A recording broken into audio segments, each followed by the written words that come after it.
Links to previous episodes are given in the video description, so don't forget to like, subscribe and share the video. The Lycan's Last Breath. Synopsis. Sophie, my best friend, our Alpha, shouts in my mind. Lycans? Did you just mention Lycans?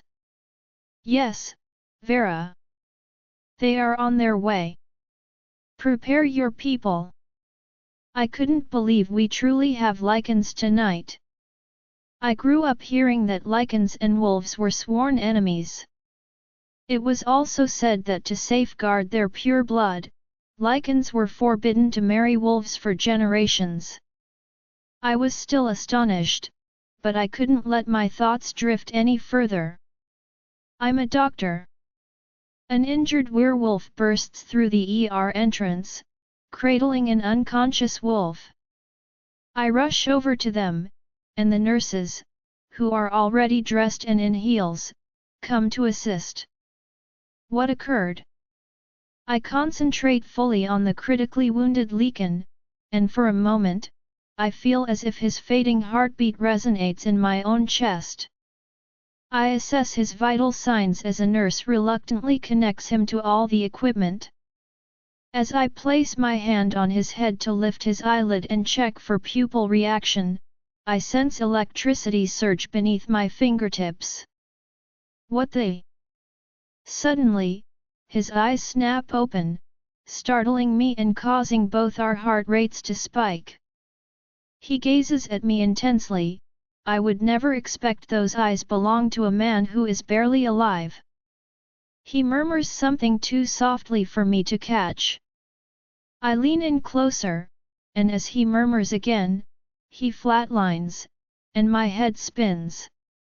Did he just murmur, mate? To listen full audiobook, join our channel. Episode 1. I've been tossing and turning all night, hoping tonight of all nights I could get some decent sleep. The clock on my nightstand reads 4 a.m., it's time to get up and I've barely even rested. I put on my leggings, sports bra, a loose tank top, my running shoes and take off. The forest at this time of day is breathtaking, only the soft glow of the impending day lights my way. The birds have begun to wake up and sing, the night critters are making their way back to their dens, and the mist in between the trees makes everything seem so alive. I stop at my usual spot, on the cliff that hugs our famed waterfall. It's about 10 miles from the pack house and now only visited for special ceremonies or celebrations. It's a shame people don't come to admire it more often. The Jade Waterfall gets its name from all the green that surrounds it. A thin, vibrant layer of moss found nowhere else covers the 60-foot cliff from which the water falls. The deep pool at its end is of crystal clear water revealing all the rocky, green terrain underneath. Under the bright moonlight, the entire waterfall appears to be made of pure jade.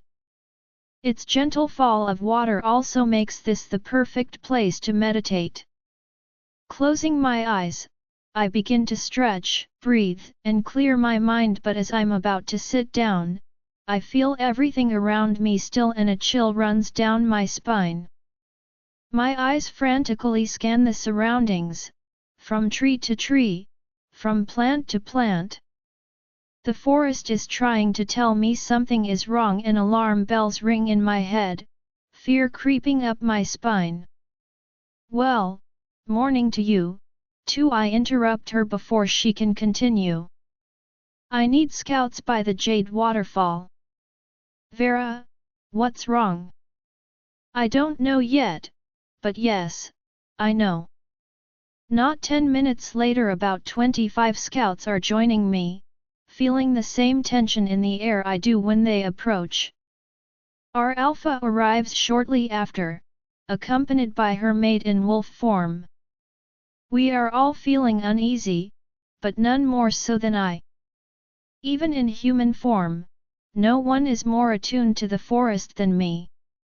Our Alpha speaks first. Whatever this is, it isn't only affecting Vera. Everyone, gather in pairs and search the forest starting from the north side. Keep me informed.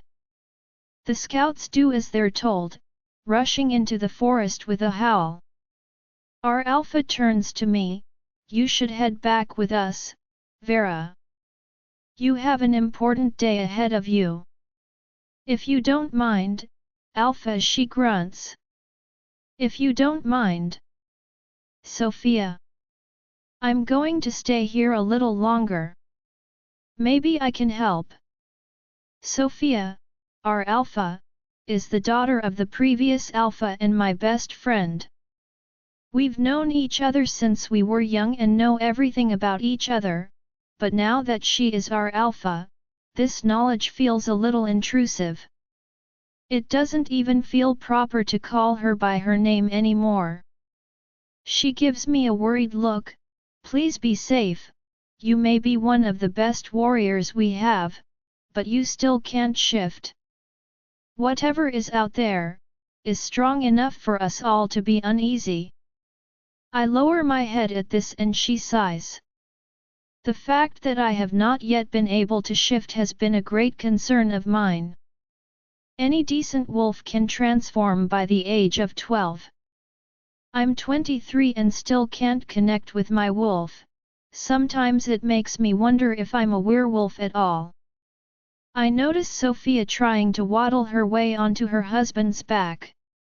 She hates riding him like this, but in her very pregnant state, he has given her no choice. I help her climb on top and he gently stands, bowing his head my way in a silent thank you. Sophia squeezes my hand before letting go and taking off with her mate. Once they're out of sight, I take my shoes off and crouch on the ground, putting both my hands deep in the soil. I take a deep breath, and begin. Goosebumps rise all over my body as I connect to the forest. The wind has once again begun to blow, easing the stuffiness that was there before. I clear my mind and focus only on my senses, how humid the air I breathe feels, how my hair blows at the wind's whim, how all the hairs on my body are standing to attention. 5 minutes, 15 minutes, 30 minutes. Despite my best efforts, I sense nothing. It seems that whatever was there is gone along with the eerie feeling. With a sigh, I take my shoes in my hand and begin walking barefoot through the forest, heading back to the pack house. As I near the edge of the forest with the pack house in sight, the wind begins to blow on my back and I stop in my tracks. I don't even have to turn around to sense it. I lift my face to sniff the air and it's unmistakable. It smells like blood. A lot of blood. I jogged back to the pack house and back to my room. The smell of blood was intense, but there was no way of telling whose it was or where it was coming from. After a quick, hot shower, I change into my scrubs and grab my duffel bag for the day. Heading down to the pack clinic, I skip breakfast. I enter the clinic on edge, as if anything could happen at any moment. I'm starting to feel a little paranoid. Hey, Violet? Do we have any incomings? Violet, our head nurse, gives me a puzzled look as she double-checks our charts. I notice her usually long dark curls have been straightened, and her mascara frames her blue eyes perfectly. She's in her 40s and an exceptionally beautiful woman with glowing dark skin. No doc, we have a quiet day ahead so far. I can't help but give everything in the ER a quick look, just to ease my nerves. This uneasiness seems unshakable, it's almost as if I carried the scent of blood with me from the forest, I'm smelling it everywhere. Maybe I'm just on edge because it is a big day, a life-changing day, for me. Today is Dr. Owen's retirement party, which means today I become the head physician at the clinic. Our pack has the biggest population of wolves from all the primary packs in the country. It's understandable considering we guard the south border with Lycan territory. Werewolves and Lycans signed a peace treaty over 40 years ago, proposed by their Lycan king at the time. Before that, both species were constantly at war, for territory, for mates, for food sources, for fun. Lycans are notoriously combative creatures, even amongst themselves. The clinic oversees all of the wolf population in our pack, and as the head physician, I will have to oversee all of the clinic activities, even administrative. Quite frankly, I feel severely unequipped to handle such responsibilities. I've been getting no more than 4 hours of sleep a night just pre-stressing about it. I proceed to make my usual rounds for the rest of the morning, all in preparation for the party. Dr. Owens is one of the most important people in my life and we have worked hard to make this a very special day for him. He took me in as an apprentice when no one saw any potential in me. I was only 12 years old but I was already learning all the basics of surgery, despite my young age. I had the stomach for it. I graduated early from high school and managed to get straight into med school where I graduated top of my class. Yet here I was facing this new challenge, feeling anxious as heck. It's past 5 o'clock and everything has been rather quiet. I'm ready to pass on my patients to the next shift, anxious to get the farewell party done and over with. I think to mind link Sophia, but she beats me to it. Incoming. She yells in my head. Before I can ask her anything, I hear the commotion outside. A badly injured werewolf comes barging in through the ER door, holding an unconscious wolf. I rush to them and the nurses that were already in their dresses and heels come to their aid. We place the unconscious wolf on a hospital bed and he shifts to his human form. The other wolf collapses and we help him onto another bed. Dr. Owens has come out of his office at the sound of the commotion. Vera, take Eric. Violet, prep the defibrillator. Erica and Sam, prep an O.R. The urgency in his voice can't be missed. I start checking the vitals on Eric. Wasn't he one of the scouts today? In fact, weren't both of them scouting? He seems to have a concussion and his entire body is trembling in shock. We have to check for internal bleeding. The feeling of dread I'd been carrying with me all day comes back full force as Sophia mind links me again.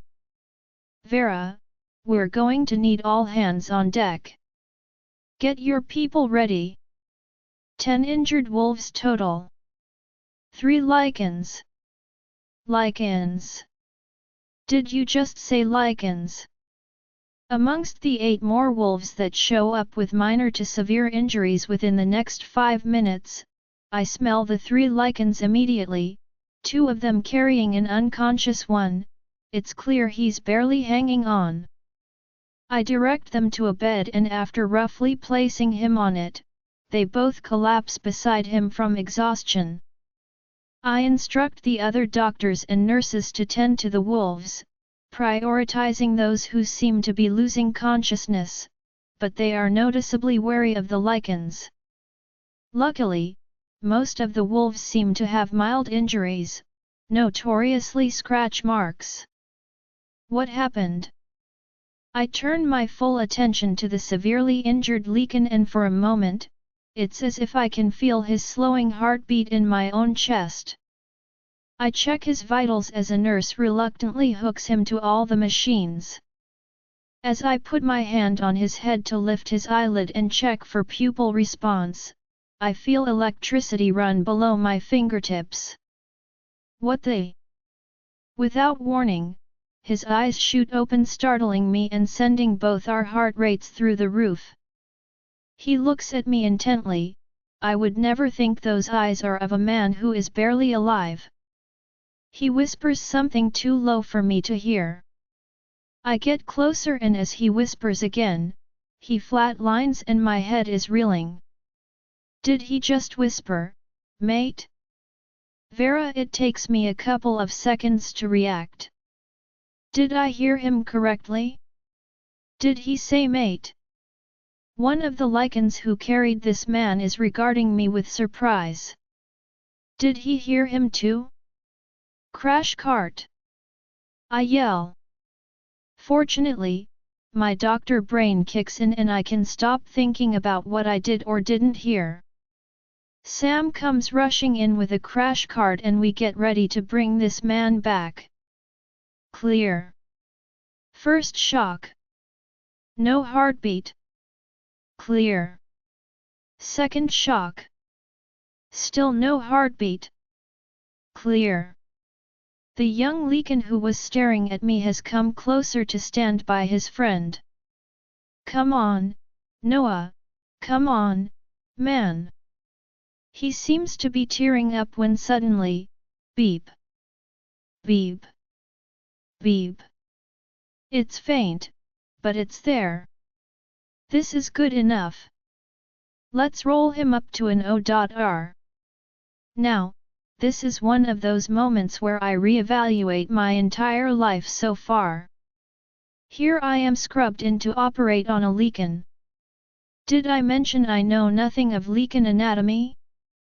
I'm going off on the assumption that it is essentially werewolf anatomy, but different. How different? We're about to find out. I make the first incision and as I suspected, one of his lungs has collapsed. I insert a chest tube to stabilize the lung and head for the next injury. Dr. Owens enters the OR, scrubbed in to help me. He smiles gently and comes to stand in front of me, assessing my work so far. What are we working with? Collapsed lung, internal bleeding, more broken bones than I care to count right now, and half of his ribs are broken. I'm honestly surprised he's still alive. Well, Lycans are very resilient creatures. I'll start on the bones. If we let them heal incorrectly, we'll just have to break them later to correct them. Let's take advantage now that he's under. Did you put him on blood thinners? I didn't even think to do that. Normally we don't have to use blood thinners when operating on werewolves. He notices my frown. Lycans heal much faster than wolves. If we don't put them on blood thinners, the incisions you make will heal before you can properly fix him. It's hard to believe he can heal at all considering the state he's in, but we proceed as instructed. We continue the rest of the surgery with ease and we are relieved to learn that Jason, Dr. Owens' patient, will make a full recovery. He was the wolf in by far the worst condition. With my mentor here, everyone seems more confident. He starts humming quietly to himself as he works on the fractures. Dr. Owens knows more about Lycans than I imagined. It is evident as he works on the patient's bones. He explains in detail how to treat every fracture and how Lycans have some different bone structures to wolves. It seems logical considering how different our beast forms are. As we finish the surgery, his vitals are stable and I'm quite happy with how everything turned out. Dr. Owens will run additional X-rays to see any further damage to his bones that will require fixing, but overall, he's doing a lot better. He's rolled out of surgery and I head into the changing rooms for a well-deserved shower. I put on my black leggings, a bralette, and my favorite baggy sweater.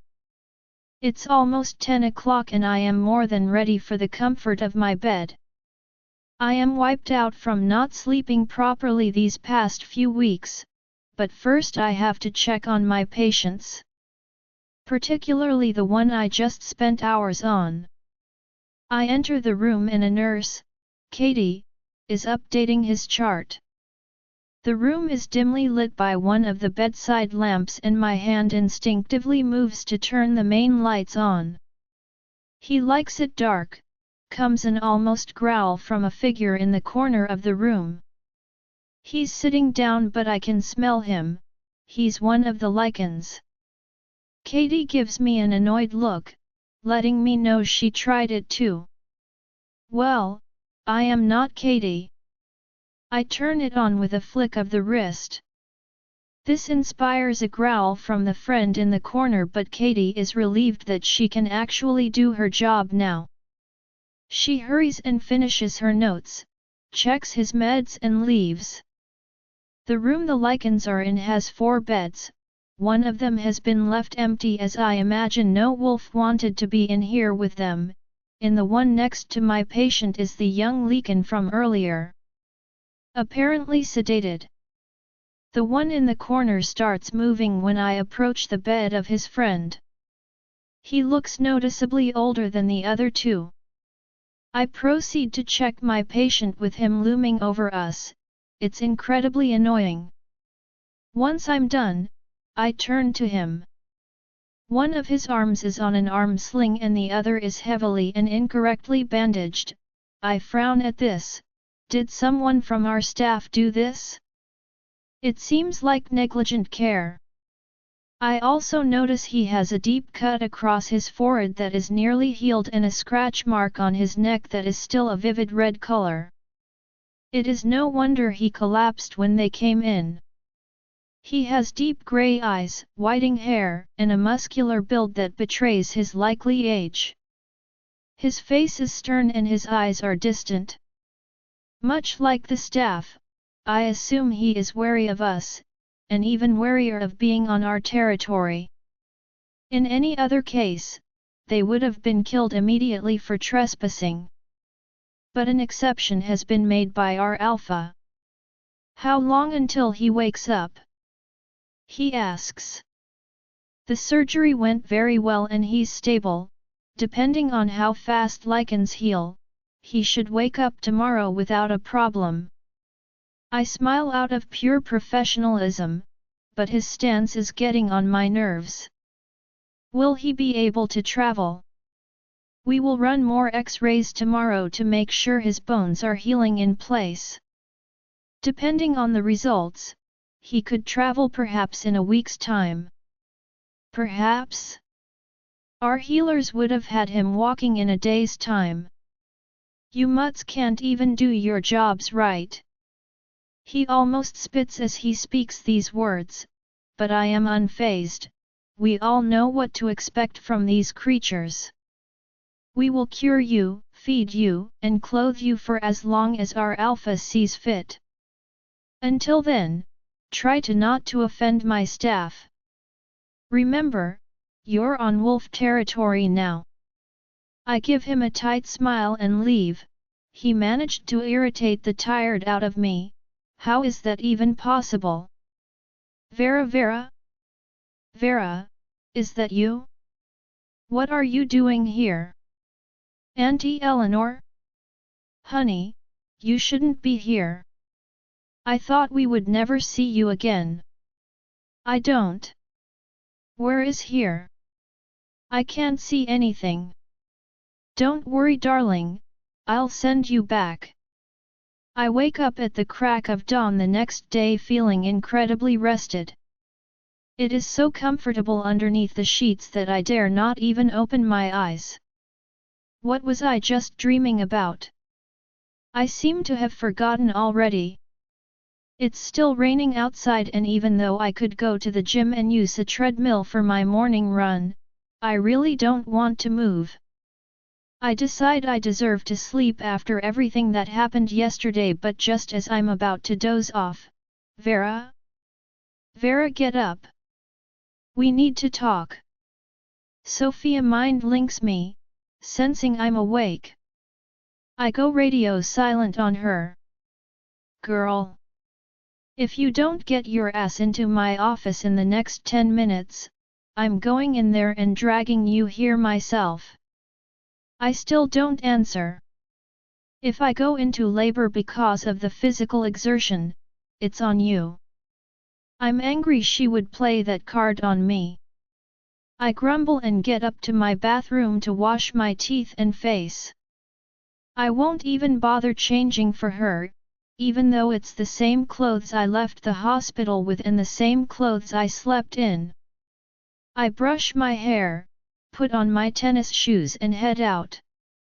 The pack house is deserted this early in the morning. I come across a few Omegas who are busying themselves with breakfast, greet them good morning and make my way to the Alpha's office. I knock softly on the ancient wooden door. Sophia commands me inside and I'm greeted by our beta, Thomas, her mate, Alex, and the rude Lycan from last night. My stoic expression gives nothing away, not even how I'm immediately irritated that he's here. I bow my head in respect at our Alpha and place my hands behind my back, understanding this isn't a social call. Vera, I'm sorry to call you in so early, but we have matters to discuss. I wait patiently as she gathers her thoughts. You were right, something was off yesterday, but it wasn't on our side of the border. As the scouts got closer and closer to the border limit, they started smelling blood, lots of it. They merely observed and came back to me. But, 10 of them, 10 of our wolves hadn't come back and it was getting late. We were about to send a hunting party to search for them until Eric mind-linked me, telling me they were coming in hot with hurt wolves and hurt Lycans. The next one to speak is Thomas, who oversees the hunting parties. According to Eric and the other wolves, they came across 3 Lycans very close to our territory, fighting something. He glances at the Lycan and continues, whatever it was, it chased them into our territory and as our wolves defended our border from it, it also started attacking them. As you saw, some were hurt pretty bad, but none were killed. Your wolves saved us, and I am forever grateful for your assistance. I only wish I could be of more help deciphering what was attacking us in the first place. Apparently, the brute can speak and not insult us. We all look at him and Sophia speaks next, breaking the awkward silence that had followed. Vera, did the Lycan you operate on say anything about this? About what it might have been?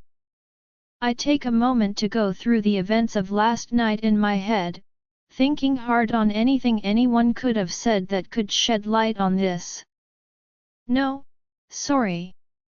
He came in unconscious and his 2 friends collapsed next to his bed. But he did whisper something to you, I saw as much. I didn't realize this Lycan was also awake when I was treating my patient. Nothing that could help us now, really. What did he whisper? Asks Sophia curiously.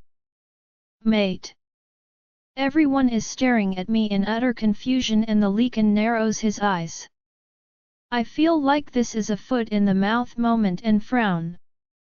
I'm sorry, I didn't mean any offense. Did something happen to his mate? I ask, not understanding their reactions.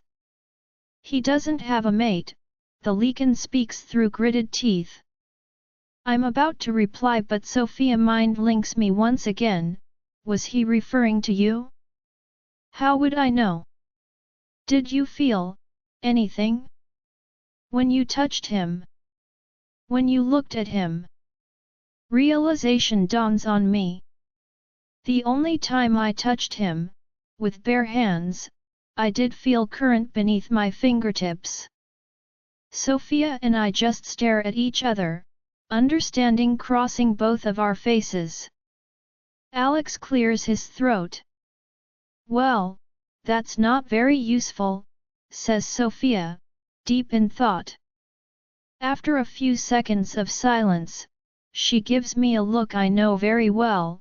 Vera, could you ask? They all stare at her, not understanding what she's asking of me.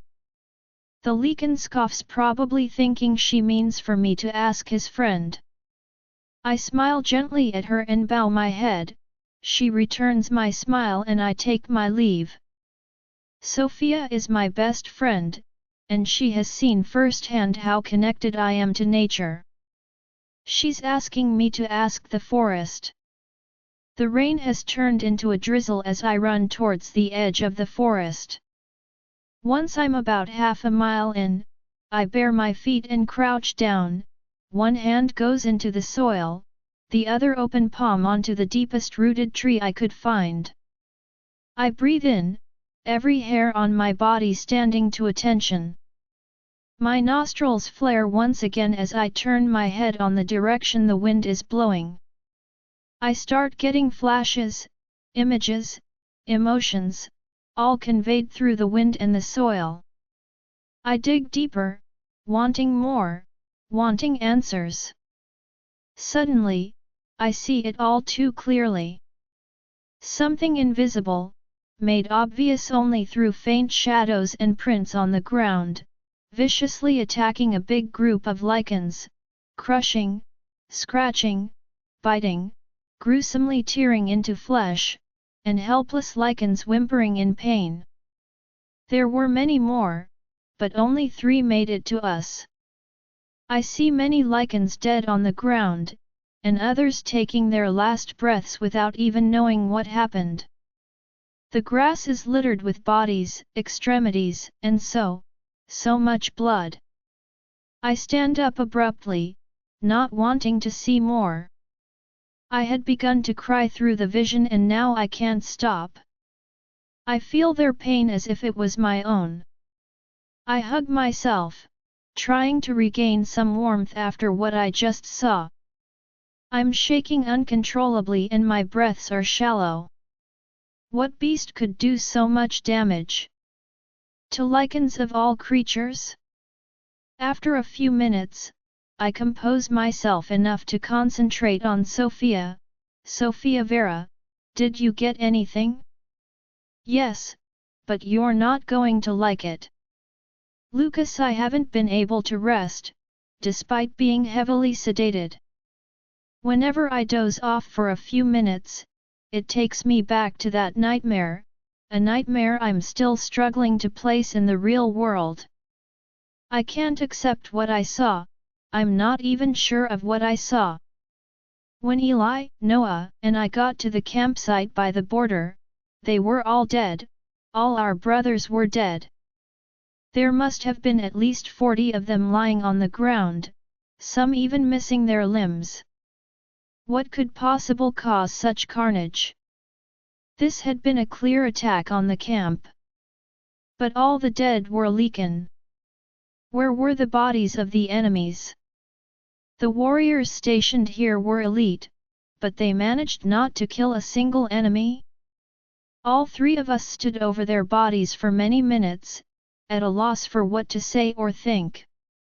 Eli was the first to speak, advising we look for clues rather than returning to the council without any leads.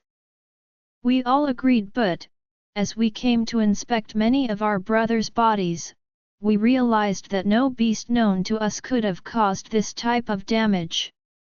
Eli was first to voice his opinion. It was wolves, he scowled and affirmed with absolute certainty. I have never met any wolf that could cause this, Eli, not against a Lycan. Noah does not share the deep-rooted hate for werewolves that Eli has. We are right by their border, kid. If not them, whom? Eli, look around you. Not a single dead wolf? Not a single surviving Lycan? And more importantly, no smell of wolf. Eli grimaced. He knew Noah was right, but even I found myself wanting to believe the wolves were to blame if only to make some sense of this. The alternative that this beast was something unknown, far more powerful than us, was sending waves of fear throughout my body. "We have to give them proper burial," Noah said, and we all agreed, even if it would take us all day. It took us hours to gather enough firewood for the funeral pyre. A proper send-off would have been done at the main castle, with all of our brothers and sisters present and mourning. At dawn, we would have lit up the fire, sending our brothers into the afterlife. But we had no time, and we knew that the council would not bother on transporting them for any proper ceremony. We had to do it ourselves. As we set the bodies, picking them up one by one, my stomach started to churn and my eyes to sting. Picking them up grounded me to what had happened. I contained my need to cry, as we placed them on the pyre. Once we were done, Eli set it all on fire and we all bowed our heads in respect. I looked to Noah, and he had a solemn look on his face. The fire had engulfed all of them, and it was a matter of time before it would all turn to ash. We remained silent for the rest of our makeshift ceremony. Once the fire had consumed itself, the sun was about to go down. Lycans have very good vision in the dark, so the walk back was not my concern, but what we might encounter was. Noah was the first to move, heading towards the campsite, no doubt looking for clues. Clearly it had been a surprise attack, everything was in disarray. The beds were not even made, which indicated that the warriors got up in a hurry to fight. This had happened very early in the morning. Just as we were gathering some evidence for the council, a noise was heard deep within the forest and birds were flying away in a hurry. A chill claimed my spine. I was ready to shift any moment, but Eli put a hand on my shoulder, looking into the forest. Noah stepped in front of us, cautiously walking towards the sound. We didn't move, we didn't breathe, we didn't dare utter a sound in expectation of what could be out there. It was very close to wolf territory, but not quite there. This was still Lycan territory. We heard the sound again, closer, and I almost jumped out of my skin. My Lycan was on high alert, with the hairs on my nape standing up. Eli's eyes had turned black, indicating that his Lycan was also just below the surface. The sound was something like a big thud, almost like a large tree had fallen over, but we knew better. Suddenly, Noah shifted a few meters in front of us and launched himself in the air, fangs and claws out. Not needing any indication of what he had seen, Eli and I shifted and went after it too. Noah latched onto something, in the middle of the air. We both attacked, but missed. As Noah was furiously biting whatever it was that had come our way, Eli and I both kept jumping and missing. When I finally felt like I had latched onto something, it caught my leg, painfully crushing my ankle, and crushing me against the ground. I whimpered in pain, but mostly confusion. I noticed Noah was also on the ground, looking far worse than I felt. Suddenly, I see it all too clearly. Something invisible, made obvious only through faint shadows and prints on the ground, viciously attacking a big group of Lycans, crushing, scratching, biting, gruesomely tearing into flesh, and helpless Lycans whimpering in pain. There were many more, but only 3 made it to us. I see many Lycans dead on the ground, and others taking their last breaths without even knowing what happened. The grass is littered with bodies, extremities, and so much blood. I stand up abruptly, not wanting to see more. I had begun to cry through the vision and now I can't stop. I feel their pain as if it was my own. I hug myself, trying to regain some warmth after what I just saw. I'm shaking uncontrollably and my breaths are shallow. What beast could do so much damage? To Lycans of all creatures? After a few minutes, I compose myself enough to concentrate on Sophia. Sophia Vera, did you get anything? Yes, but you're not going to like it. Lucas, we started running in the other direction and I gave them a look. We were going into wolf territory and we didn't even care. We were more afraid of the thing after us than an entire pack of wolves. As we were about to cross into wolf territory, the thing grabbed me by my torso, and started to crush me. The pain was unbearable and every time I tried to take a breath, the thing would hold me tighter, suffocating me. I slowly started to lose consciousness, giving myself to the darkness, knowing this was the end but relieved I had entertained the beast enough for Eli and Noah to escape. I fell to the ground with a loud thud and to my dismay, someone picked me up. They had come back for me, they hadn't escaped. Eli picked me up and started running, if you can even call it that, but the thing had Noah by his mid-body, crushing him slowly. I heard bones crack, and faint whimpering. Noah was being killed. I freed myself from Eli's grasp, ready to launch myself at it, but Eli stopped me, signaling for me to run. I couldn't. I was frozen. Not out of fear for the thing, but out of fear of losing someone I considered my older brother.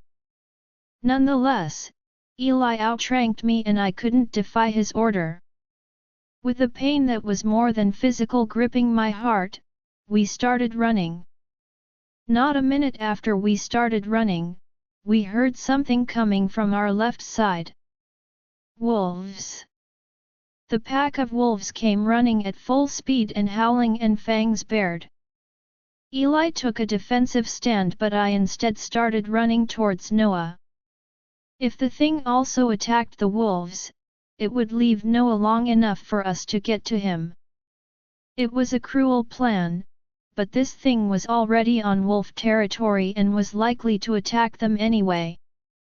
The wolves followed me to the clearing where Noah was lying on the ground, immobile. I feared for the worst.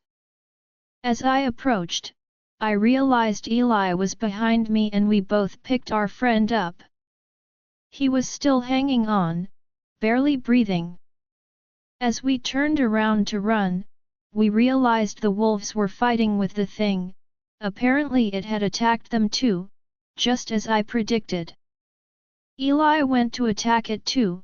If we had any chance to discovering what this thing was, we had to kill it, and right now, we could only do it with the wolves' help. After a few moments, it was clear even the wolves were helpless against the invisible demon. Many of them were hurt, one of them I believed was dead, so their leader gave them a signal to retreat and gestured at us to follow. In a panic, we didn't think twice. We started running once again, deeper into wolf territory. I kept glancing back, as if I would be able to see the creature following us. It was silly, but it was instinct. Once we reached the clearing, I noticed there were many wolves already there, snarling and growling loudly. They let us pass through and tightly closed their lines, clearly expecting an attack. We headed towards a modern-looking building, much different from our castles, and entered. I noticed the people there were already tending to the wolf I thought was dead. I was in such a panic I didn't even realize they had separated from us and arrived first. A wide-eyed doctor saw us come in and immediately sprinted to action, guiding Eli and I to a bed to place Noah in. Eli and I collapsed. I was about to pass out but noticed Noah was awake and looking at the doctor. He was whispering something and she got closer to hear him. I heard him the first time. I listened more intently the second time. "Mate," he says.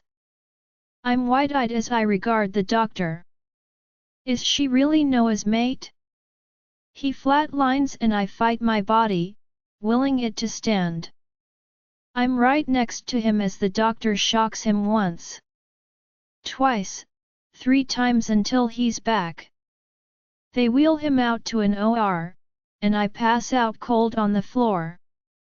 Noah, is all I can manage when I finally come to.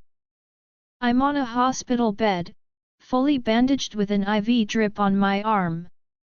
My throat feels painfully hoarse and dry. Eli looks at me as he cuts a piece of adhesive with his teeth. He's in surgery. That doctor took him about 2 hours ago. He finishes and stands, filling a glass of water for me. I need it desperately. When I can speak again, I can't help but ask, why don't you let them take care of that for you? It looks like shit. I'm referring to his bandaged arm. I assume the other one is broken. We're in enemy territory, kid. None of those mutts is coming close to me if I can help it. He gives me a stern look. Enemy territory or not, I'm grateful to be out of the woods and out of that nightmare. What did he tell her? Eli is giving me his best menacing look. I act dumb. I couldn't hear him. If I were to tell him that Doc is Noah's mate, he would probably burn this whole place down. Eli is very old school and into the whole no cross-species breeding crap. That's probably why he's gonna die bitter and alone. Vera, as I'm walking back to the pack house, I stop at the edge of the forest on instinct. It's always difficult for me to leave this place. I turn around to face the trees, which almost seem to be reaching out to me. As strange as it might sound, this is the one place where I've never felt alone. Even as a child, I thought about running away to the forest countless times. If not for Sophia and her family, I probably would have. I climb up the stairs that lead to Sophia's office. This is where she spends most of her time. I knock, and it's Alex who lets me in. As expected, the soon-to-be mom is very unceremoniously spread out on the couch, taking her post-breakfast nap, belly up. Alex beckons me to sit on one of the chairs facing the chimney, for which I'm grateful. I still feel cold from my vision. He sits in the chair next to mine. She's getting closer to her due date. He muses while looking at the vivid flame. I just turn to him, expecting him to continue. I don't know how we're going to do this. Vera. After her father passed away, she gracefully took on the role of interim alpha. I agreed because I expected it to be just that, an interim position, and look at us now. He turns to look at me with sad eyes. She barely sleeps as it is, she's always exhausted, and with 2 kids. I understand his worry. Being a Pax Alpha isn't only about bossing people around and making executive decisions. If there is a battle, the Alpha is part of the first line of defense. If there is an attack intended to weaken a pack, the Alpha is the first target. Alex is a strong wolf, but there is only so much he could do to defend her if we were attacked. A knot forms in my throat. You're right to be concerned, Alex. The flame breaks another piece of wood as I speak. Ever since yesterday, I've been feeling uneasy, you guys know that. But today, Alex doesn't fully know the extent of my abilities, only that my instincts are never wrong. Something is coming, Alex. Something we are not prepared for. He gives me a long look, but before he can press me for information, we feel Sophia rise. Alex, baby, leave me with Vera for a few, please. He does as he's told but not before giving me a pained look. I can tell all of this is weighing heavily on him. Sophia goes to sit at her desk. I join her, sitting across from her. Her desk is large and bulky, fully made of wood, and goes back generations. Its bulkiness makes her look smaller than she is. My best friend is one of the most beautiful women I've ever met. She has straight, light brown hair cascading to her lower back and honey gold eyes. Her slender figure makes her appear younger and fragile, but she is one of the fiercest warriors in our entire pack. What she lacks in brute strength, she makes up for in agility, speed, and intelligence. It's because of this that there were no objections when her position as Alpha was made permanent. People in fact cheered that once again, someone in the Allen family was going to be our Alpha. If your vision was as bad as you look, I'm already concerned. She has on that neutral expression I recognize to mean business. I tell her everything I saw without sparing any details. Once I'm done, there is a long silence as Sophia stares at the fire to her left. The floor-to-ceiling window behind her shows that it is once again beginning to rain. In your vision, was the creature on Lycan territory? I'm not sure where she's going with this, but I nod. I never saw it cross into our land. She continues, it's after the Lycans, Vera. Eric told me once they started running deeper into wolf territory, it stopped chasing them. There's a pause as she's weighing her next words carefully. This smells like magic, very strong and dark magic. Whoever was directing the creature, was directing it to kill the Lycans but not our wolves, we have to send them back. I speak before she can even continue, but I can't help myself, I know what I saw, what that thing can do. She scoffs sarcastically. You want me to send your mate to his death?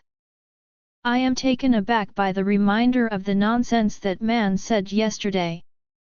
Have you even been to see him to confirm he's your mate? Sophia, listen to yourself, he's a Lycan. I get up from my seat, exasperated that I even have to explain it. I begin pacing, I had completely forgotten about this tiny, crucial detail. I mean, if he's a literal beast in battle, can you imagine? I cut her off. The moon goddess, forgive your filthy thoughts, Alpha. I glare at her. Oh come on, V. You speak of the moon goddess, but she's the one who paired you with him. I don't even know how this works, you having a mate without hearing your wolf, but finding one's mate is a very rare blessing. I'm red. Not because I'm mad, but because I'm suddenly painfully aware that I saw this man yesterday. In fact, I saw all of them.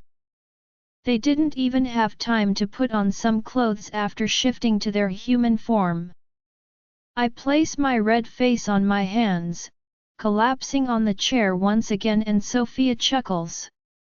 I have forgotten all about the very serious topic we were discussing just a few moments ago. Vera, I suggest you compose yourself before going to see your mate, Dr. Blackwood. I can't even speak right now. I turn to look at her as I'm taking my leave, and her devilish grin has me blushing even more. As soon as I walk into my room, I check my cell phone. I asked Violet to text me when my patient woke up. Still no text. I head into the shower and take a long look in the mirror. My normally light green eyes appear darker because of the dark circles under them, and my skin is evidence of how little I've taken care of myself these past few weeks. I put up my black hair in a ponytail. It's short and straight, a little above my shoulders, but it's thick and I don't want to deal with washing it right now. I get dressed in my scrubs, and as I'm reaching for my phone, it beeps. I don't even have to unlock it to know what it is. I gulp and steel myself for the rest of the day. My heart wants to hammer its way out of my chest. I want to believe it's because of the uncertainty of everything that happened in the forest, but I know better. I make my way to the clinic, expecting the staff to be on edge because of the Lycans present, but instead all the nurses seem to be in the best of moods. Violet and 2 others are giggling and gossiping near the medicine cabinet as I approach. Are you kidding? He's even more handsome than Jason. That's because Jason is a boy, and this one right here is a man. They all giggle again. I can't help but overhear what they're talking about, but I'm not interested enough to ask. I pick up all my patients' charts, and notice something odd in that one's chart. Despite the instructions to update the chart every 2 hours, they've been going in there every half an hour. I'm about to ask them about it, but Dr. Owens signals me into his office. I drop the charts but overhear one last comment from the nurses: if only I could show him some real wolf hospitality, and with that, I have to suppress the need to cut the nurse's throat. I don't even know where that urge came from, but I do know I'm now in a bad mood. Good day, Dr. Owens, I greet him with a genuine smile. His soft brown eyes crinkle with mischief as I sit on the couch opposite him. I love this man, but I swear nothing good ever happens when he looks like that. So, have you gone in to meet your mate? I look at him wide-eyed. What did he just say? Don't give me that look, Sam overheard him as well. Don't worry, she only told me. Thankfully, Sam isn't much for gossip, or else the entire pack would already know. I haven't gone in to see him, and if I'm honest with you, Doc, I'm all but panicking right now. Understandably so. Lycans are very mysterious creatures to us wolves. I didn't even know they also got fated mates. He looks at me with concern this time. They're not the horrible creatures our history books portray them as, Vera. Remember, there are always 2 sides to every story.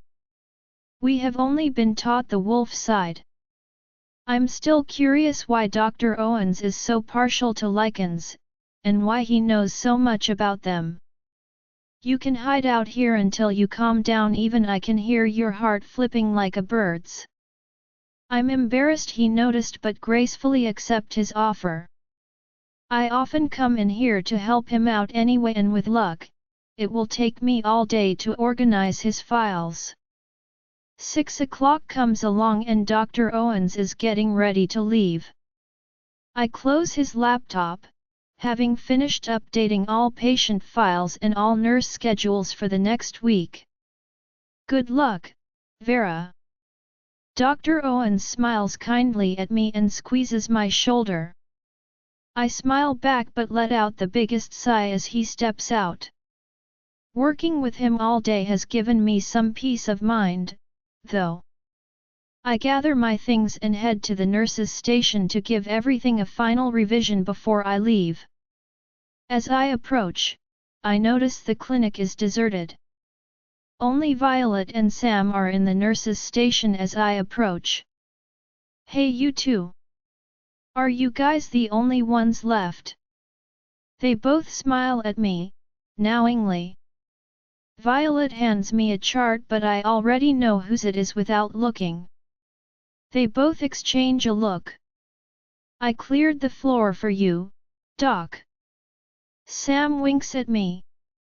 He has one final checkup for the day, and per Dr. Owens, you should do it. These three thought everything through, didn't they? Of course, I shouldn't be surprised Violet knows. She's the eyes, ears, and heart of this place. I take the chart and look it over. The last X-rays look fine except for a bone on his leg that will be readjusted tomorrow. His lung seems to be doing great, considering all the trauma, and his blood tests don't show anything concerning. Dr. Owens wasn't lying when he said they're resilient creatures. I take a deep breath and smile warmly at the two nurses who are giving me two thumbs up. I step into the corridor, leading me directly to him. The room is dimly lit once again as I step in.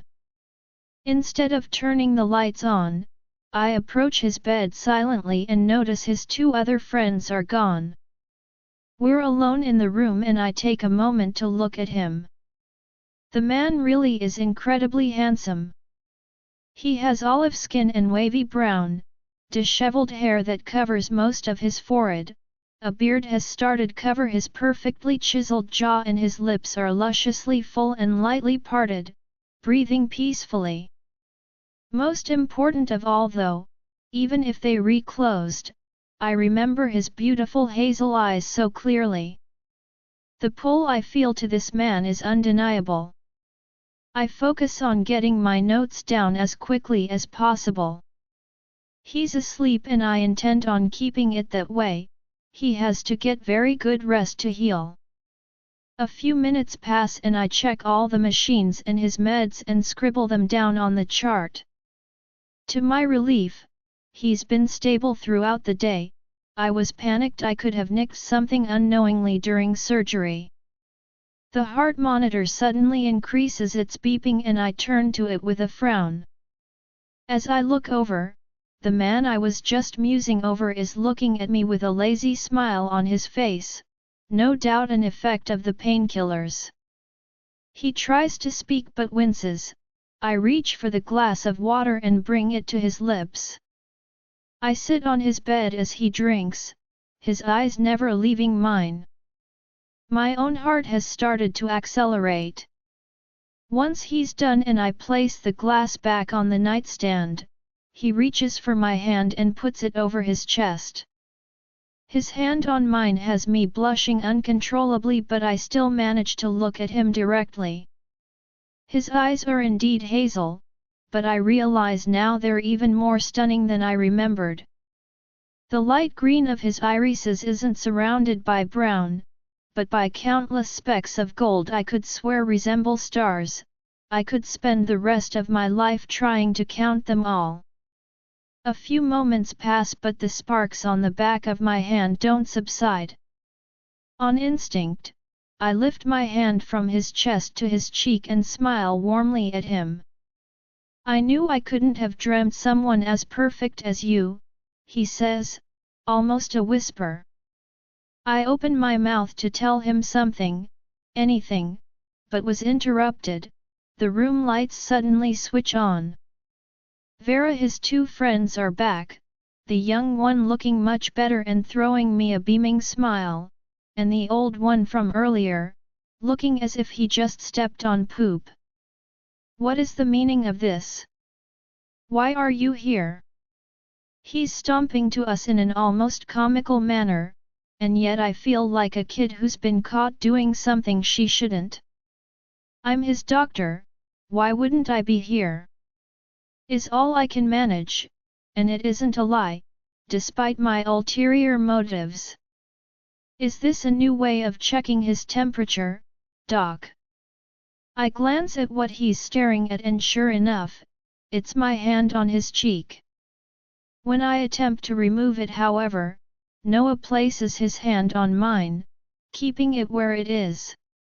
He hasn't taken his eyes off me throughout this entire exchange. He seems to be completely unfazed by his friend's fury.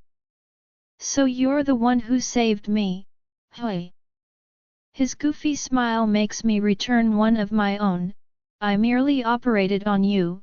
From what I hear, your friends here carried you all the way to the clinic from goddess knows where. Don't be so humble, Doc. We might have carried him, but when we got here, he was basically dead. You brought him back to us. Literally, said the young one, and I grimace at the memory of having to shock him to bring him back. I'm happy to see at least the young one seems partial to me. I think it's getting pretty late. Isn't there somewhere you have to be? The old man asks me, but just as I'm about to retort something sarcastic to this, Sophia mind links me, summoning me to her office. He notices my distant eyes and smirks. I merely scowl at him. Something about this man makes my blood boil. I turn to my patient. I'll be back tomorrow morning. For now, try to get some rest. I smile at him again, but he's frowning. What? No. I'm coming with you. He tries to unhook himself from everything, but I stop him. You need to rest and I need to go to my alpha. She's called me into her office. I'll be back tomorrow morning, I promise. With this, I get up from his bed and make my way to the door, ignoring the terrible feeling that is settling in my stomach from putting distance between us. As I'm about to close the door behind me, I hear the old man yell, "What, Noah? What do you mean what? She's my mate," he tells him very calmly, much to my satisfaction. What? The old man yells, making Violet look over the nurse's station with a frown. I have to keep myself from laughing out loud. I wave at Violet, and head to Sophia's office. A warmth I hadn't known before expands throughout my chest. Tell me everything. Sophia squeals when she sees me come in. She's sitting on the couch reading some reports and gestures for me to come sit beside her. The dark circles under her eyes don't go unnoticed.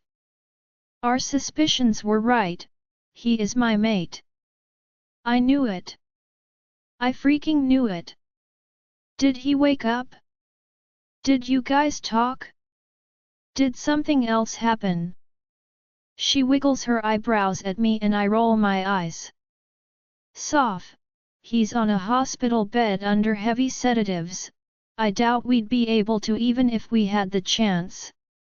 His friend isn't all too happy about this. Who? Eli? The old one?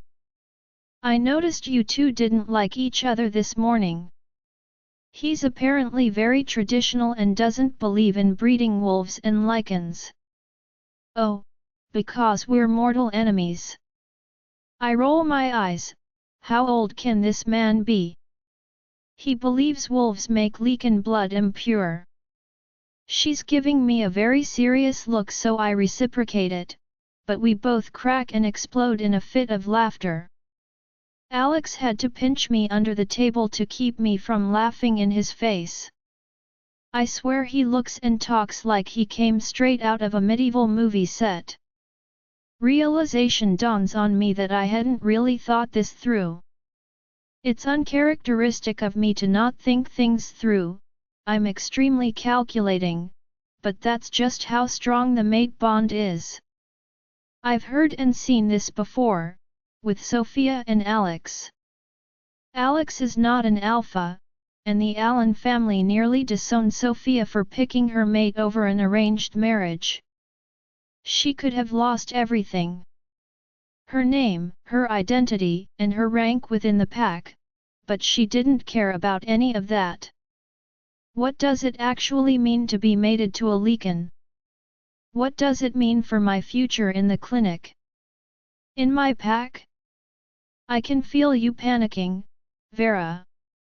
Talk to me. What does this even look like, Soph? Being mated to a Lycan? I wish I had answers for you, Vera. I even consulted with the elders about this, but their knowledge of Lycans is extremely limited. They had only ever heard of such mating from legends, nothing proven real. But I suggest you stop panicking, knowing you've already planned your escape.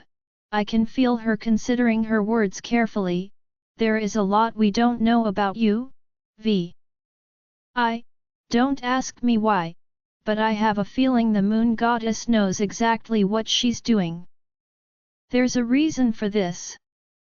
Trust it. I would probably have to leave the pack, Soph. Everything I've worked for. This is the only place I have ever called home. You guys are my family. We are both close to tears as we talk, knowing well what this would mean for me, for us, and for the pack. We have done everything we can for you, V.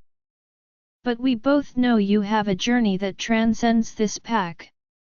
You have to find yourself, and this might be your only chance. I gulp but nod at her. As nervous as I am for the prospect of leaving my home and everyone I have come to consider my family, Sophia is right. This is probably my only chance to find out who I am, and more importantly, what I am.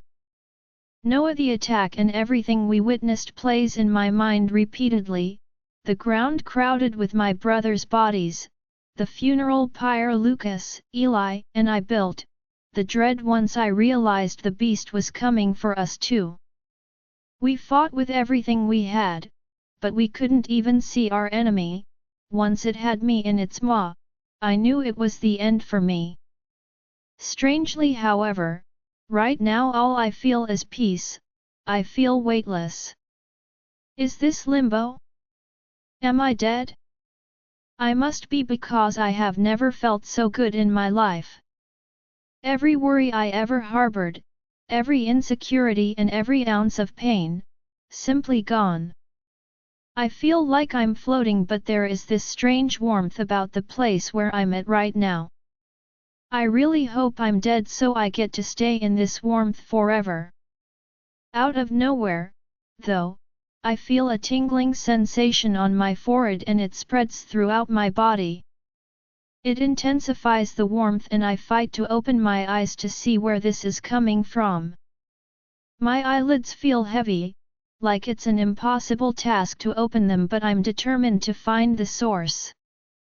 As the fog of my mind clears even further, I realize it's not just tingling, it's downright electricity coming from my forehead. It jolts me awake.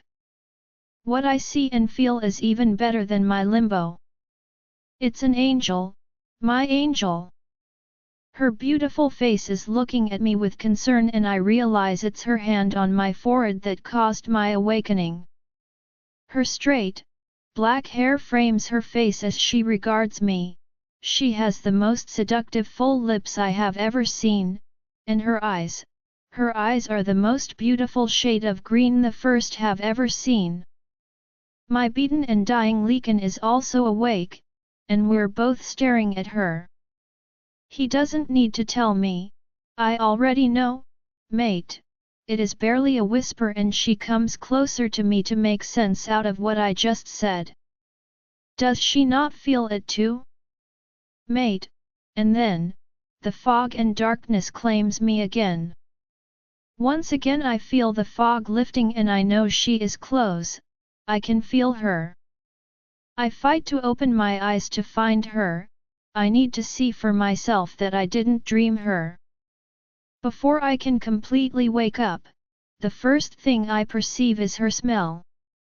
So she's a wolf, and she smells like vanilla and honey, but there's another smell to her I can't quite place. My eyes finally open, and she's even more stunning than I remembered. I'm apparently at some sort of hospital and she's writing down notes while looking at the machines hooked to me. The more I look at her, the faster my heart beats. She frowns and looks over to me as the machine starts beeping faster. Her eyes finally land on mine and I can feel myself smiling. I don't know if it's because I'm high on my mate's smell or high on drugs. I attempt to speak. I want to ask her name but my throat feels as if I've eaten sand. She brings a glass of water to my lips and I drink. My Lycan stirs awake too, which surprises me because of how banged up we are. I guess he's also excited about meeting his mate but strangely, we can't fully sense her wolf, it's like she's hidden somewhere. She's looking at me intently, her eyes unwavering and suddenly I forget what I was going to say in the first place. I take her hand to my chest and place my hand on top of hers. She lifts her hand to my cheek and all doubts dissipate. It's very clear to me that we both feel this. I knew I couldn't have dreamt someone as perfect as you. I tell her, although this was more of an internal thought I unconsciously say out loud. I vaguely notice the lights turned on. She turns her head to the door, breaking our connection and I take the opportunity to keep admiring her. Her skin is fair and smooth and her eyes are of a color I have never seen before, so light they could look white under certain lighting. Her straight hair is cut to her shoulders and it looks thick. I can't wait to wrap my hand around it. And is this a new way of checking his temperature, Doc? My train of thought is interrupted by none other than Eli's grumpy ass. I feel guilty I hadn't thought about asking about them. He called her Doc and I realize, so you're the one who saved me, hey? I tell her.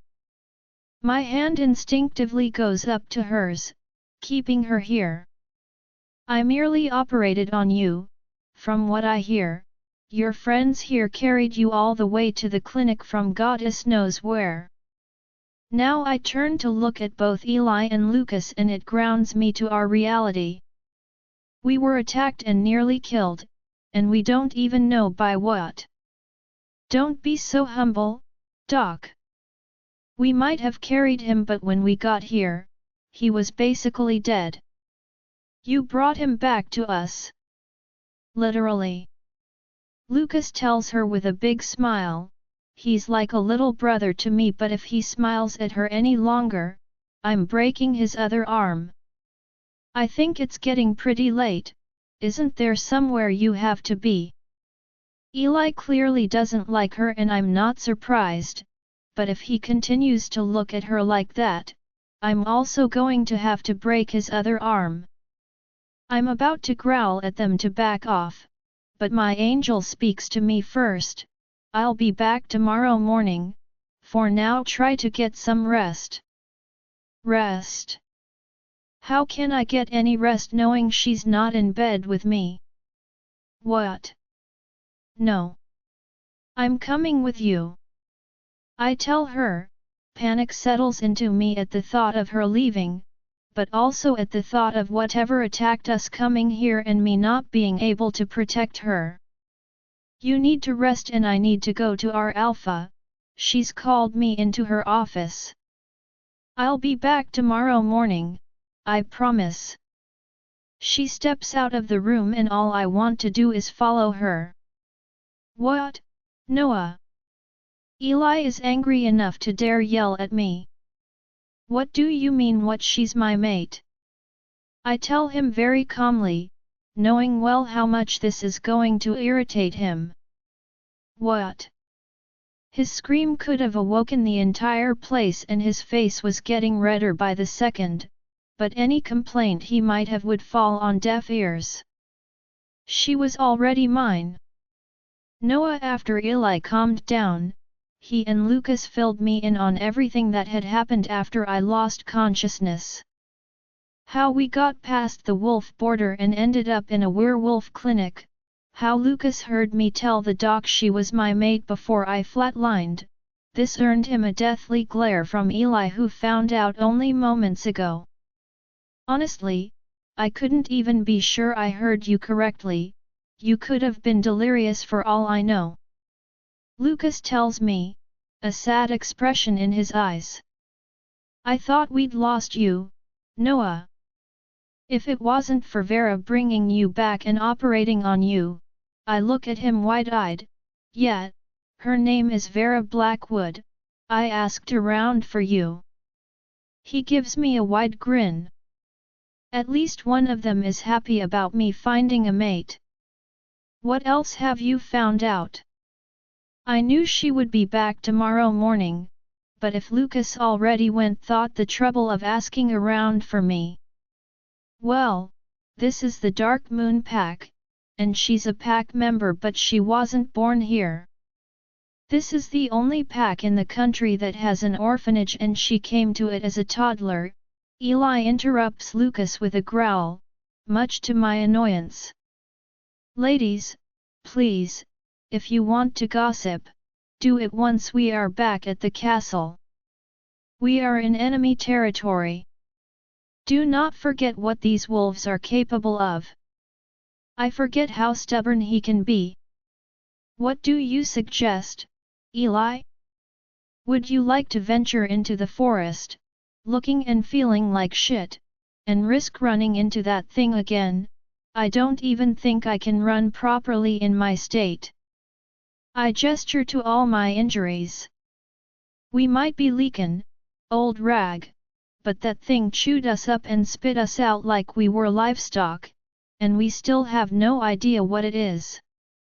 So I suggest you get comfortable, and stop sneering at the wolves who saved us. I make a point by growling at him slightly. I might see him as a father, but I still outrank him. He turns his face down, knowing everything I told him is true.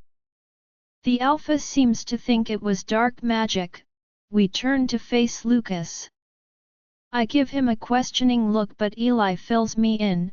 Their Alpha, Sophia Allen, comes from a long line of Alphas, dating back to before the age of witches. She says there are records written by her ancestors relating the use of dark magic during war. She's still looking into it, but she's certain this was a very powerful witch. A witch? The idea of a witch attacking a camp of Lycans is ludicrous to me. Why would a witch even dare attack Lycans? Or wolves for that matter? They didn't attack the wolves. The wolves attacked it first. My guess is it was only defending itself. Once we started running deeper into wolf territory, the thing stopped chasing us. I stayed silent for a long moment. So the alleged witch was after Lycans alone. From what I have read, witches would perform blood sacrifices and ceremonies to summon more powerful magic, dark magic, but all Lycan warriors at the camp were accounted for. She didn't take any to be used as sacrifices. And even when the thing grabbed me, its intention was to kill me, not capture me. Nonetheless, the idea of a witch, or warlock for that matter, is so strange. All the classes, lectures, and even common folk tales denounced modern witches and warlocks. They're supposed to be dead. There hasn't been a record of one in almost 100 years. Have any of you contacted the council, or the king? No, we didn't think they'd appreciate the three of us being treated at a werewolf clinic, and more importantly, they'd want our heads for not bringing in the enemy. Eli is right, the council is just a group of useless, who are a little too guillotine-friendly, and the king is not much different. I frown, enraged by the entire situation. What are the chances of the witch attacking the pack? Honestly? We can't be sure. As you probably know, witches were very sadistic creatures but they always had a motive. Without knowing what it wants, nothing is certain. Either way, the Alpha has doubled border protection and scouts are searching the woods constantly. They might not be able to stop it, but they'll let their alpha know and give us time to escape. I'll contact the king tomorrow morning. He should know what happened at the camp, if he doesn't already. The thought of contacting the king makes us grimace at the same time. The camp was border protection, guarding our territory from wolves. Now with all the warriors dead, and all three of us here, there is no one guarding that side of the border. I suggest we wait in contacting the king or the council. Our brothers are dead, we have left the border without protection, and we sought refuge with the wolves. Surely, you know how this looks, Eli says. I nod. He's right, of course. We won't only look like deserters, which is shame enough, we will look like traitors. The penalty for treason is death. Just thinking about this makes me grateful for all the meds I'm on. I won't be losing any sleep over how unpleasant all of this sounds. My rounds at the clinic started at 7 a.m. but the idea of staring at the ceiling of my room any longer was giving me anxiety. I tossed the sheets and got in the shower. I took my time in the hot bath to clear my thoughts about everything going on.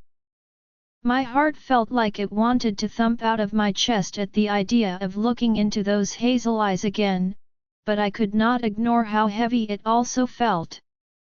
I entered the clinic a full hour before I had to be there and started prepping for the day. I head to the cafeteria and find Sam, who offers me a warm cup of tea.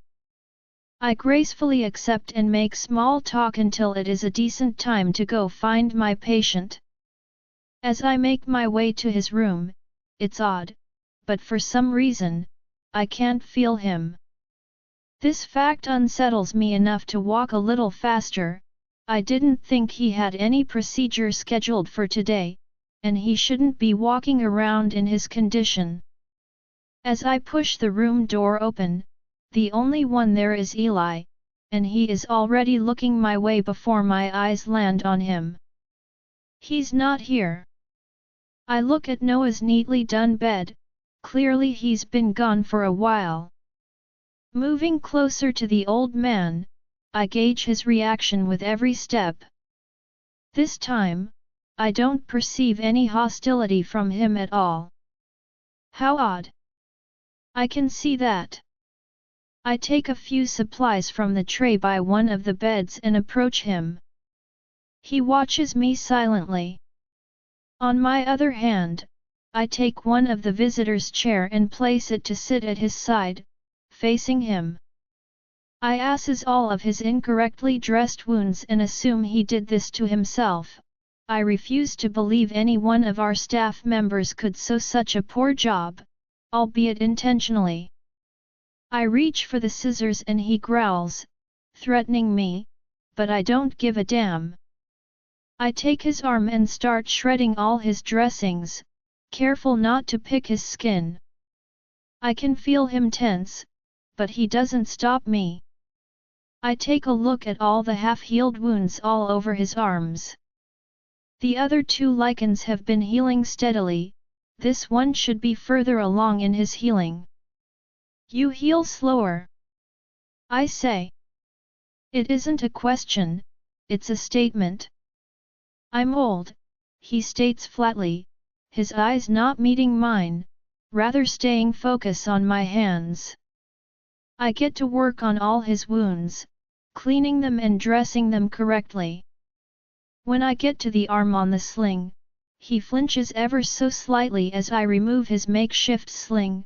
The gesture doesn't escape me. I probe around with my hands and it's clear this arm had been dislocated. Had he tried fixing this on his own?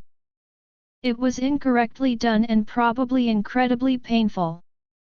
His fracture had not been addressed and it had been healing incorrectly. I'd have to talk to Dr. Owens about fixing it. I need to pop this incorrectly. Would you like something to bite down on? He clenches his jaw. I'll take that as a no. I also assume he doesn't want any painkillers either.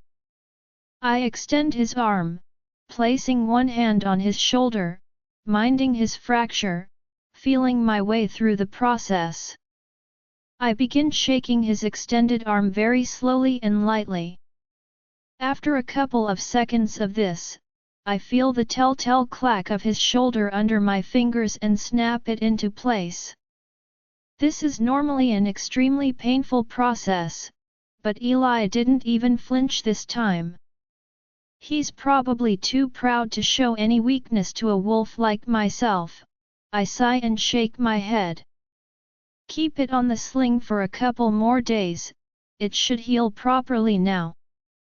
I'll have to talk to Dr. Owens about fixing your fracture, it's been healing incorrectly. He nods and I turn my attention to his face. There is one wound that appears to need some cleaning. Don't even think about it, he's giving me an icy look, looking straight into my eyes. I sit back down on the chair and recline back, crossing my arms and legs. It looks like shit, though. I tell him. He snorts, I don't know if out of amusement or annoyance. We stay like that for a while, me scowling at the wounds he won't let me touch, and him scowling at my general self. So you really are his mate? So I've been told. But you don't feel it.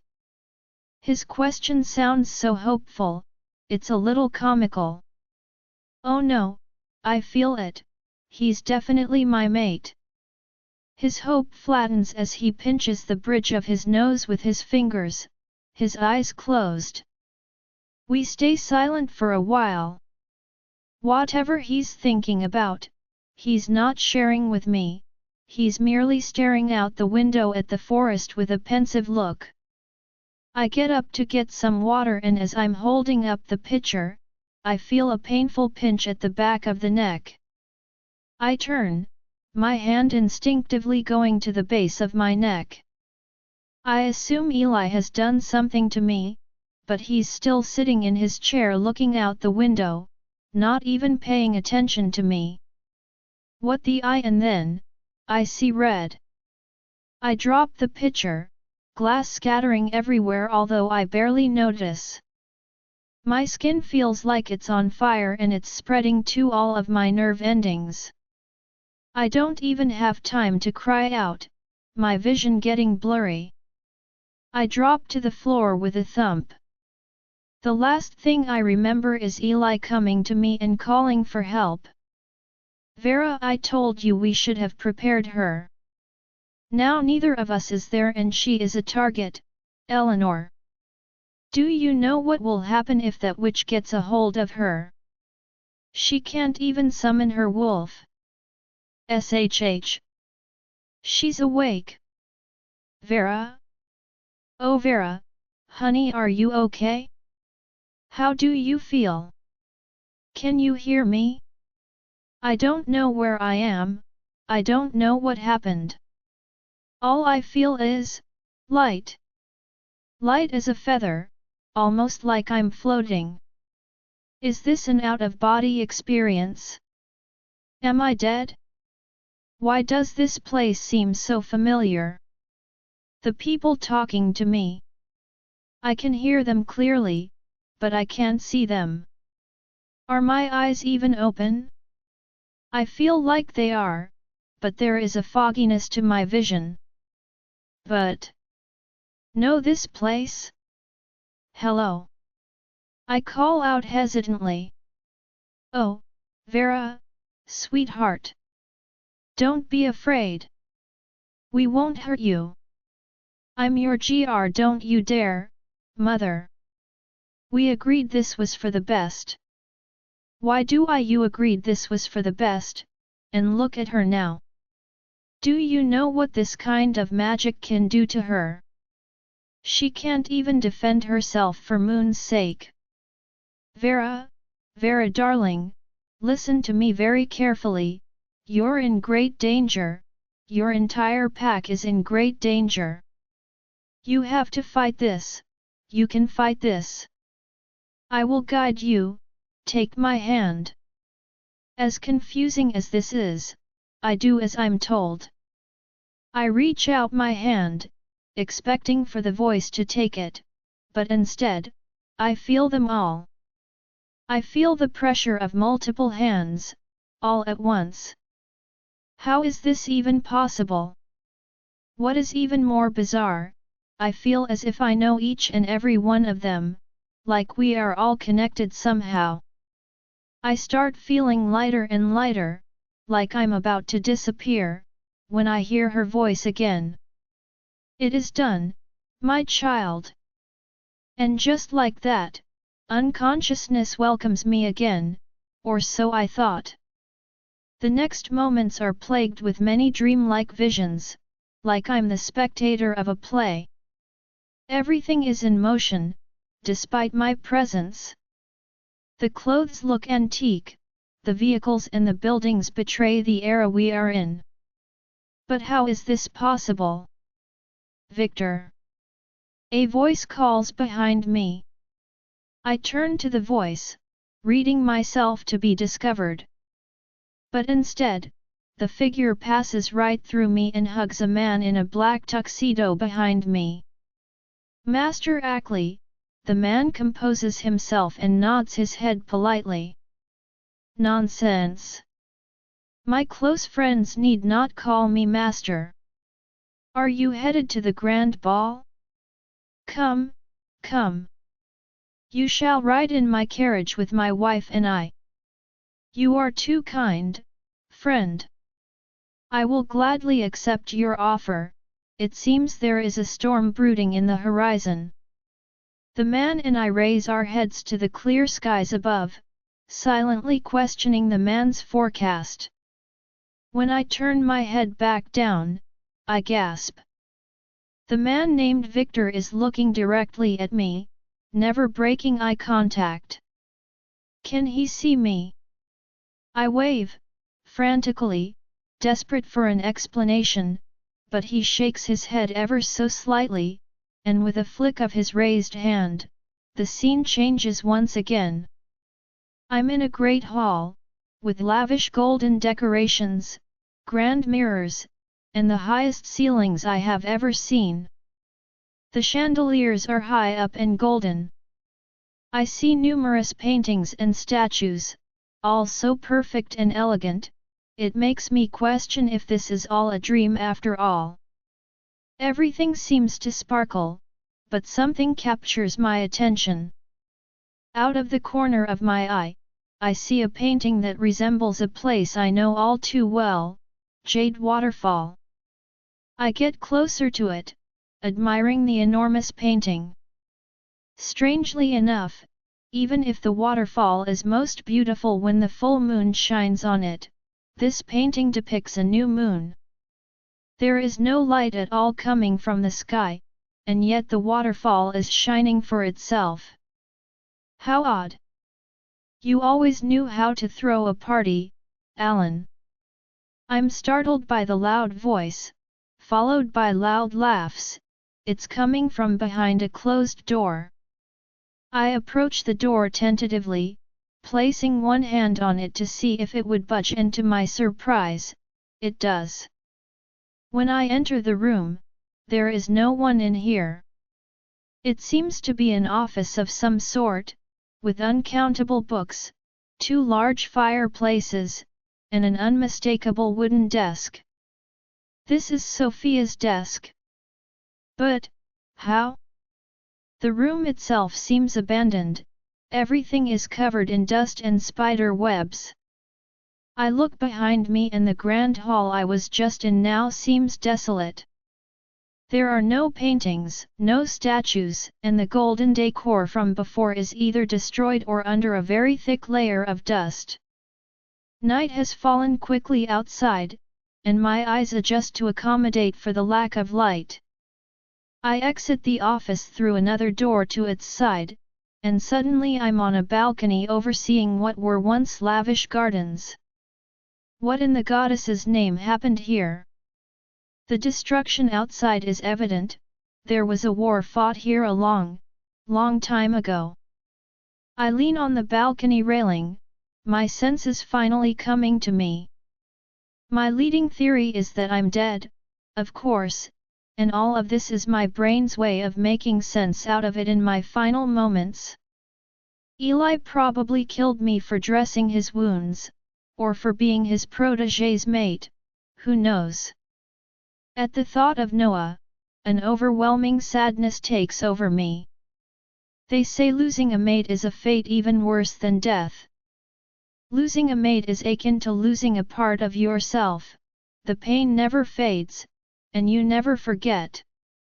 I crumble to the floor, tears streaming down my face as I try to catch my breath. I start hyperventilating and my head starts to spin. I want nothing more than to be with Noah right now. Only a few days ago I wasn't even sure I wanted him, and now I can't imagine moving on without him. I want him, I need him. I don't even know him well, but I know I love him. Even when I was with him, I never felt such need, such connection. Now, I feel it even though we aren't close. Whatever happens, whatever this is, I will find my way back to him. Whatever it takes. Noah, what did you do? My vision is turning blurry, a clear indication that my Lycan is ready to pounce. I have never felt such rage, such murderous intent towards anyone in my life, but as I hold Eli in the air by his neck, that is all I can think about. Noah, he already told you it wasn't him. Come on, let him go. Lucas is right next to me, but his presence is only comparable to a pesky mosquito. What did you do to her, Eli? Tell me, I promise I won't bite. My Lycan teeth are starting to come in slowly in a sarcastic smile. If this man doesn't answer my question, I'll end him. My Lycan agrees with me as he's all too happy to kill someone for his mate. Doctors come rushing in and I recognize Violet, the nurse, and Dr. Owens. They rush to Vera, who is still collapsed on the floor. I tried waking her before, but nothing worked. So here we are now, with me about to kill my mentor and Vera still on the floor. Boy! Help us move her upstairs to the MRI machine, it'll be quicker. I recognize this as Dr. Owens's voice, but what he's saying doesn't register until he comes over and gives me a hard whack to the ribs. I'm talking to you, you beast. Help us or I'll break your other ribs. I come to my senses and look over to Vera. Violet was trying to hold her up but now is immobile, her eyes wide as she stares at me. I can smell her fear. I let go of Eli and he falls with a loud thud, Lucas quickly stepping in to help him up. I gather Vera in my arms and follow Dr. Owens to a flight of stairs. This is quicker, go. I'll meet you there. Look for Dr. Olcott. I rush up the stairs, ignoring that my entire body is in pain. I've healed a lot since waking up. But I'm still not fully recovered. I reach the door leading to the floor Dr. Owens indicated and am greeted by who I assume is Dr. Olcott. He rushes to us and places his hand on Vera's cheek, brushing the hair off her face. Oh goddess, Vera! Please, follow me. I hesitantly agree. Why did their touch seem so intimate? We reach a door leading to an MRI machine. I place Vera as Dr. Olcott starts it up. He's staring at her longer than I find appropriate and instinctively growl. I hold his gaze until he becomes uncomfortable. He clears his throat and instructs me to follow him to the other side of the glass, where the computers are. Shortly after, Dr. Owens enters the room with a chart and they begin the test. After a few minutes, the only thing that is clear is that neither doctor knows what is going on with my mate. They have called in multiple doctors to take a look at the scans, and only one offered the simple suggestion of the machine is probably malfunctioning. After about 30 minutes, Sophia Allen, whom I was in a meeting with just before feeling that something was wrong with Vera, joins us in the room. "Shut it down, Doc. This isn't something any of you can fix. Put her in a room, make her comfortable, check her vitals." They both stare at her with a puzzled look, but can't deny her request. She is their alpha after all. Once in the room, Vera is hooked up to many machines I have grown accustomed to. The faint beep of her heartbeat is the only sound I can focus on even when there are 7 other people in the room between nurses and doctors. They're all taking notes in various charts and taking blood from her to run tests. Despite everything happening right now, my heart swells with pride knowing how well loved and respected Vera is in her pack. Sophia once again joins us, now accompanied by her husband. All doctors and nurses raise their heads and turn to Sophia. She speaks, "Everyone out, please." Everyone leaves, except Dr. Owens and Dr. Alcott. She gives Dr. Alcott an annoyed look. "You too, William." He hesitates but bows his head. He moves to leave but before he closes the door, he looks back longingly at Vera. "This shit is too much." I place myself in his line of sight and quietly snarl. Only he can see me and the threat is implicit. He quickly leaves the room. Sophia comes closer to Vera and as she sits at the foot of the bed, she places a hand on my arm, drawing my attention to her instead of the door. "Don't mind him.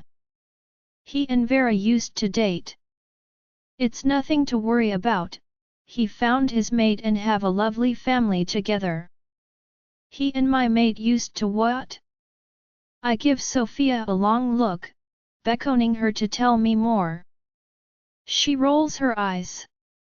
"Lycan, Werewolf, men are all the same." "Dr. Owens, would you please," she says. Dr. Owens clears his throat, reminding me there are more pressing issues at hand. There is nothing obviously wrong with Vera. Her vitals are stable, the MRIs showed nothing more than our need to replace the machine. She's essentially asleep. We stare at him, expecting there to be more. "Sorry, that's all I got for you. Whatever is happening to her isn't of biological or medical nature." Sophia looks over to Vera, then to each and every one of us. "What I'm about to tell you can't leave this room." She pauses for a moment, as if hesitating. "She isn't sick, and she hasn't been poisoned. She's been cursed." "Sophia, Daddy. Daddy. Look. What is that?" "Sophia. Stay away from that." "But Daddy. It's moving. Look. Goddess Sophia, I told you to. By the goddess, it is moving. Sophia, get your mother." What I'm about to tell you can't leave this room. I can't believe I'm about to tell them this. She isn't sick, and she hasn't been poisoned. She's been cursed. All 3 men stare at me, Dr. Owens and Noah in shock, and Alex with something else I can't decipher. "I'm sorry, Alpha. What do you mean, cursed?" "You're a well-read individual, Dr. Owens. I'm sure I don't have to explain it to you. There haven't been any sightings of witches in over 100 years, Alpha, the probabilities of one showing up, and to hurt Vera at that. To what end? At this very moment, I wish more than anything that I had answers. Dr. Owens continues, let's say it is a witch, and let's say it did curse Vera. Don't witches come after beasts they can obtain more power from? If the legends are true, that is. It makes even less sense to come for Vera. Eli said she collapsed out of nowhere, they had been talking, and suddenly she just fell. Noah says. I can see the regret in his eyes. From what I hear, he nearly killed Eli thinking he had done this to Vera. I put my hand on his arm again as a means of comfort. He's fine, Noah. You were just protecting your mate. It is clear my words do little to dissuade his guilt. Vera doesn't even have her wolf, he contributes. When we first touched, my Lycan was looking for her everywhere. He could feel her, but never found her. Are you sure your Lycan could feel her? This news is shocking to me because for the longest time, I've doubted she's even a wolf. Sure, she smells like a wolf, and she can mind link me, but I've always attributed that to the Allen blood and power because she can't mind link anyone else in the pack. Positive. In fact, Noah moves to place his hand delicately on her forehead. We can feel her more now than before, we just can't see her yet. Everybody stays quiet with this piece of information. Mate bonds are stronger than any other connection in the planet, other than mother and child. If what Noah says is true, then Vera is in fact a wolf, but why hasn't she shifted yet? Baby, we should go. Vera is safe, in good hands, and I'm sure Noah isn't going anywhere until she wakes up. You need rest. Alex is regarding me with an unreadable expression. I can only imagine what our conversation tonight will be like. Yes, you're right. I smile faintly at him. Doc, please keep me informed. Noah, please make yourself comfortable. I'll have another bed brought in for you. If you need anything, please let us know. He thanks me with a tired smile, one that can only reflect my own. Alex takes my hand and guides me to the door.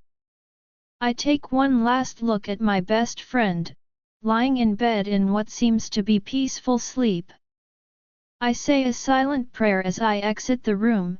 May our Moon Mother see you safely out of this one, V. 2 weeks have passed since Vera fell into her sleep.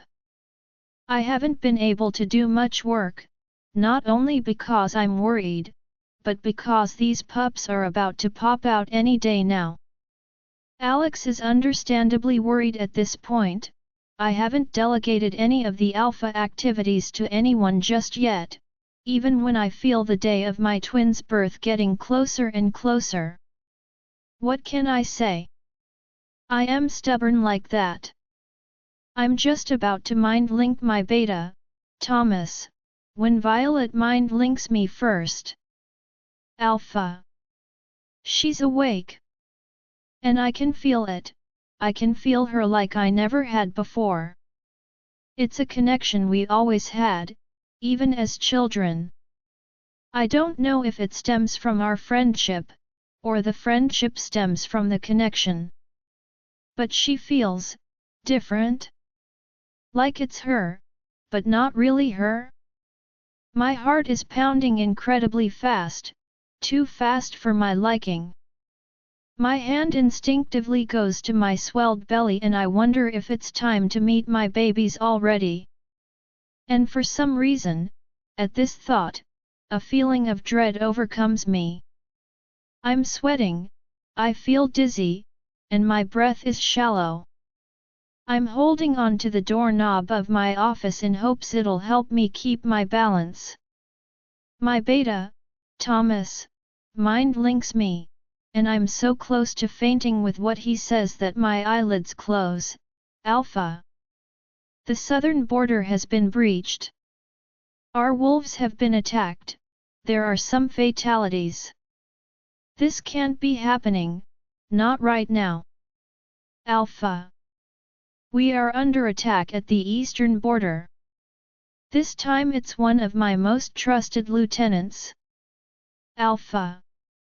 You need to get to safety. It's moving straight to the pack house. The alarm goes off, signaling an imminent attack to the pack house. I'm feeling weaker and weaker, my eyelids heavy. I can feel it all, my pack's desperation, panic, and loss. I take a step forward to enter the office in hopes of getting the one thing that could save us, but I step into a puddle of water. My water just broke. Join our Facebook and WhatsApp group for more updates, link is given in description. Rest audiobook will be continued in next episode.